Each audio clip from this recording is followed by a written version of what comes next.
कैथल की अगर बात करें, कैथल में रणदीप सिंह सुरजेवाला ने हामी भरी है कि वो चुनाव लड़ेंगे। 100%। मतलब वो खुद आएँगे या परिवार के नहीं, किसी वो खुद लड़ेंगे।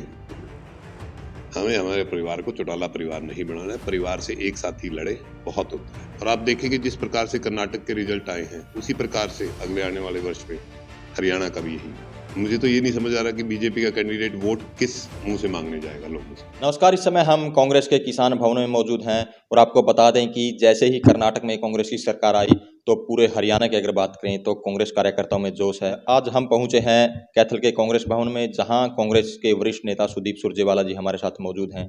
तो कैथल की राजनीति के अलावा कांग्रेस की स्थिति है उस पर भी बातचीत करेंगे और जानेंगे कि क्या कुछ इनके व्यू हैं और किस तरह का रिस्पॉन्स अब और कार्यकर्ताओं में जोश अब देखने को मिल रहा है। जी सुदीप जी, सबसे पहले बहुत बहुत स्वागत है। सबसे पहले तो आपका चैनल देखने वाले सभी साथियों को और आप दोनों भाइयों का किसान भवन पे स्वागत है। जी। तो जैसे ही कर्नाटक में कांग्रेस की सरकार आई तो हरियाणा में भी हलचल देखने को मिल रही है, कांग्रेस कार्यकर्ताओं में जोश है, तो कहाँ देखते हैं?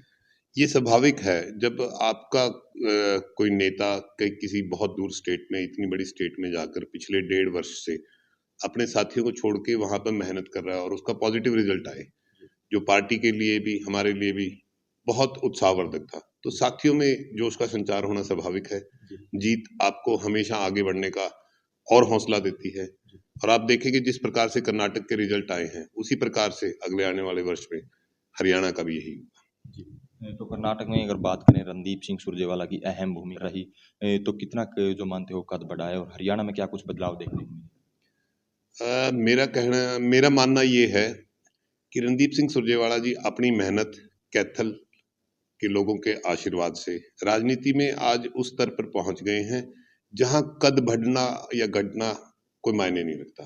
पार्टी ने उनकी हिंदुस्तान की दूसरी सबसे बड़ी स्टेट में जिम्मेवारी लगाई, उन्हें जनरल सेक्रेटरी बनाया। 1.5 वर्ष उन्होंने वहां अटूट मेहनत की, सबको साथ लेकर चले, जिसका रिजल्ट आप सबके सामने है। तो आगे भी पार्टी जहां जिम्मेवारी देगी, हरियाणा में या कहीं भी, वो अपनी उतनी ही मेहनत से, उतने ही जोश से आगे भी अपना काम शुरू करेंगे। जी। तो हरियाणा में क्या कुछ बदलाव देखने को मिल रहे हैं और अगर बात करें कैथल विधानसभा की, जो रणदीप सिंह सुरजेवाला का गढ़ है, तो यहाँ क्या कुछ समीकरण यहाँ बदले हैं, क्या कुछ? समीकरण हमारी तरफ से तो कोई समीकरण बदल नहीं रहे, समीकरण तो बीजेपी की तरफ से बदलेंगे कि किसको वो चुनाव लड़ाएंगे, क्या करेंगे और किस मुंह से वो चुनाव लड़ेंगे। एक रणदीप सिंह सुरजेवाला का कार्यकाल और एक मौजूदा सरकार का कार्यकाल। लोग हर बात को देखते हैं, जब चुनाव आएगा तभी लोग उस बात का जवाब देंगे। हर वर्ग तो दुखी है। मुझे तो ये नहीं समझ आ रहा कि बीजेपी का कैंडिडेट वोट किस मुंह से मांगने जाएगा लोगों से। कहीं तो कुछ किया हो। मुझे तो पिछले 4 वर्ष के करीब 3.5 साल के करीब समय हो गया, आज तक कुछ नजर नहीं आता। सेंटर में 9 साल हो गए, आज तक कुछ नजर नहीं आता कि कैथल के लिए कुछ विशेष हो। कुछ भी तो नहीं हुआ, सिवाय झूठे वादों के, झूठी बातों के, और कुछ भी नहीं हुआ। लगभग 1 साल के बाद चुनाव है, चुनाव में लोग उसका सही जवाब देंगे। जी। आप बोल रहे हो कि मतलब 9 साल में कुछ देखने को नहीं मिल रहा, लेकिन अगर बात करें ऊपर सेंटर की, मोदी सरकार के 9 साल बेमिसाल जो अभियान उन्होंने चला रखा है और मुख्यमंत्री की अगर बात करें जनसंपर्क अभियान भी उन्होंने चलाए हुए हैं, तो पूरी तरह से चुनावी मूड में भाजपा है। भाजपा तो हमेशा ही चुनावी मूड में है, काम करने में कोई इंटरेस्ट नहीं है।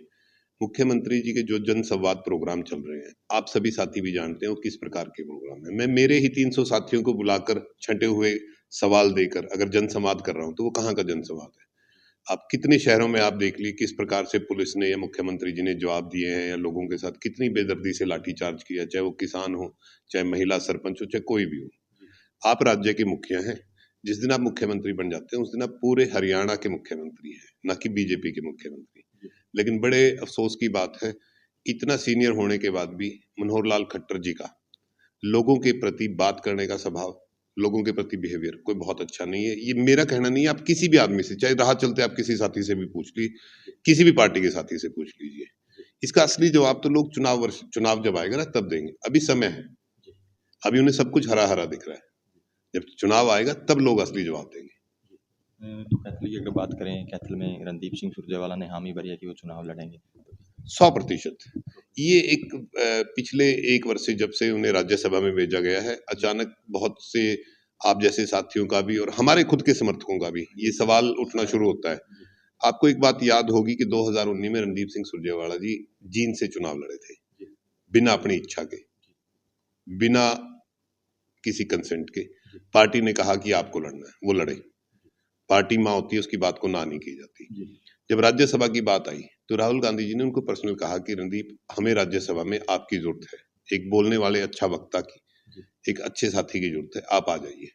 तो तब भी उन्होंने उनसे यही बात की थी कि जब विधानसभा का चुनाव होगा तो मैं मेरी विधानसभा से चुनाव लड़ूंगा। अभी 1.25 साल के करीब पड़ा है, तो कैथल से ही चुनाव लड़ेंगे। मतलब वो खुद आएंगे या परिवार के किसी? नहीं, वो खुद लड़ेंगे। खुद लड़ेंगे। हमें हमारे परिवार को चौटाला परिवार नहीं बनाना है। परिवार से एक साथी लड़े बहुत होता है, बाकी सबका काम उनके साथ जुड़ के, सारे वर्कर साथियों के साथ जुड़ के सेवा करना होता है। सुदीप जी, कल रणदीप सुरजेवाला का जन्मदिन है, तो किस तरह से कैथल में मनाया जाएगा और क्या कुछ पूरी तैयारी है? कल हमारे प्रिय नेताजी का जन्मदिन है। हर वर्ष की भांति सभी वर्कर पूरी डिस्ट्रिक्ट से, पूरे हल्के से इकट्ठे होकर किसान भवन पर उनके लिए प्रार्थना करेंगे और यहाँ मुंह मीठा करेंगे। भोजन का इंतजाम किया गया, सारे साथी यहाँ इकट्ठे होंगे। वो कल आ नहीं पाएंगे, उसका कारण ये है कि कल सुबह वो बाबा केदारनाथ जी और बद्रीनाथ जी के दर्शन करने जाएंगे, तो और उसके बाद फिर नए सिरे से हरियाणा में 4 तारीख से अपना काम शुरू करेंगे। अब रणदीप जी कैथल में कब आए? 5 तारीख के बाद यहाँ पे काम करना शुरू हो जाएगा। आप देखेंगे अब लगातार, क्योंकि कर्नाटक की जो जिम्मेवारी थी उसे निभाना बहुत जरूरी था। उन्होंने अपना घर बार हल्का सब कुछ छोड़ के उसको निभाया है। आज वहाँ बहुत अच्छे मार्जिन से सरकार बन गई है, और सरकार बन गई है तो अब सरकार डी के शिव कुमार जी, सिद्धरमैया जी संभालेंगे और वो वापस आके अपनी स्टेट संभालेंगे। जी सुदीप जी, एक हरियाणा की अगर बात करें, प्रोटेस्ट चला हुआ है खिलाड़ियों का, बहुत बड़ा प्रोटेस्ट है कि मतलब खिलाड़ी अपना जो है धरने पर बैठे हैं अपनी मांगे मनवाने के लिए, अपनी सच्चाई के लिए। लेकिन जो ब्रिजभूषण शरण है वो भी कह रहा है कि मैं भी अपनी जगह सही हूँ, अगर मेरी कोई गलती है कहीं मिल जाए तो मैं खुद फांसी टूट जाऊंगा। कहाँ देखें? मुझे एक बात समझ नहीं आती, ये एक्ट चाहे वो पोस्को हो या किसी भी महिला खिलाड़ी द्वारा की गई एफआईआर हो, आप या मेरे या किसी भी अन्य हिंदुस्तानी के खिलाफ होती तो क्या अब तक गिरफ्तारी नहीं होती? वो ब्रिजभूषण शरण है इसलिए गिरफ्तारी नहीं हो रही, वो प्रधानमंत्री जी का, गृह मंत्री जी का चहेता है इसलिए गिरफ्तारी नहीं हो रही। देश की बेटियां जिन्होंने पूरे दुनिया में आपका नाम ऊंचा किया, आपके लिए मेडल लेके आई, जिस दिन वो मेडल लेके आई उस दिन तो आप उनको कह रहे हो ये मेरी बेटियां हैं, उन्हें आप घर बुला रहे हो, चाय पिला रहे हो। आज कोई पूछने भी नहीं जा रहा, सरकार की तरफ से एक आदमी तो पूछने जाता, कोई श्योरिटी तो देने जाता, तो क्या करें? जब बेटियां ही सुरक्षित नहीं है, इतने दिन से 1 महीना वहां इंसाफ मांगते बैठी रही, बाद में उनका टेंट हटा दिया गया, तो फिर और किसी से क्या उम्मीद है? जब इतने बड़े लेवल पे पहुंची हुई बेटियां जिन्होंने पूरी दुनिया में आपका नाम रोशन किया, उन्हें इंसाफ नहीं है, तो आम घर की बेटी को या अन्य को कहां से इंसाफ मिलने की उम्मीद है? तो कांग्रेस की तरफ से किस तरह से सहयोग खिलाड़ियों को दिया जा रहा है? नेताजी भी जब दिल्ली आए थे वो भी उनके पास जाके आए थे, भूपेंद्र सिंह हुड्डा जी भी, दीपेंद्र भी और अन्य भी जितने हमारे नेतागण हैं वो बारी बारी सब उनके पास जाके आए हैं, उनसे मिल के आए हैं, उनको हर प्रकार के समर्थन का वादा करके आए हैं। जो भी चाहे वो खाप पंचायतें हों, चाहे समाज हो, राजनीति से ऊपर उठकर ये हरियाणा की बेटियों की बात है। वो न्याय मांग रही है, कुछ और तो नहीं मांग रही। किसी देश के लिए कितने बड़े दुर्भाग्य की बात है कि 20, 25, 30 साल की मेहनत से कमाया हुआ मेडल अंत में दुखी होकर खिलाड़ी गंगा जी में विसर्जन करने पहुंच जाए और फिर भी सरकार की आंख ना खुले, इससे बुरा क्या हो सकता है? तो सुदीप जी, अंत में कांग्रेस कार्यकर्ताओं के लिए कैथल हल्का में जो वेट कर रहे हैं कि मंत्री जी आएंगे, दौरे शुरू होंगे, तो उनके लिए क्या मैसेज आपकी तरफ से? मैं आपको एक बात बड़े गर्व से कहता हूं कि हमारा शहर का, गांव का जितना भी वर्कर है वो कभी इस बात का इंतजार नहीं करता कि रणदीप सिंह सुरजेवाला जी आकर पुश करेंगे तो हम काम शुरू करेंगे। हम चाहे चुनाव जीते चाहे चुनाव हारे, हमारा हर गांव का वर्कर, हर शहर का वर्कर और समेत हमारे दफ्तर के या समेत मेरे हमेशा ग्राउंड पे अपने साथियों के साथ जुड़े हुए हैं, सुबह से लेके शाम तक।